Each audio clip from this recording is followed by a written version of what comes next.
Good morning guys. Magluto ko sa ano guys sa scrambled egg na may alasang kalkago at may nagkuko. Ano siya guys, sinalo ko ang kalkag sa ito. So akong kalawa, may mantika na siya guys.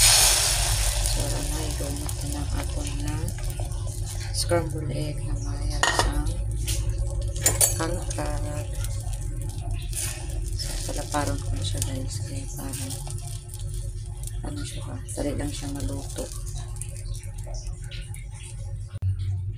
So ano siya guys na ano, napalapad ko na, so atakpan ko siya na isang takip.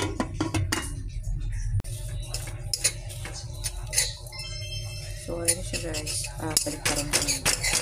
Ayan, diba gamay na atin yung mantika kung hindi ka. So, wala na, nabaliktad ko na siya guys. Palutuin ko lang itong dito sa may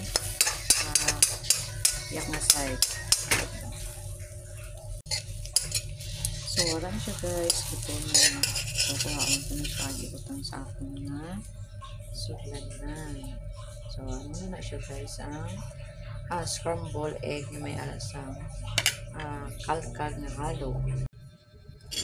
So, luto na siya guys. Mga unta ninyo o pamahaw para na akong sudan, simple nga sudan. Scrambled egg na may arasang kalkag or hipon, itry nyo guys, nami siya. So kaunta ninyo. Bye bye guys, thank you for watching. God bless.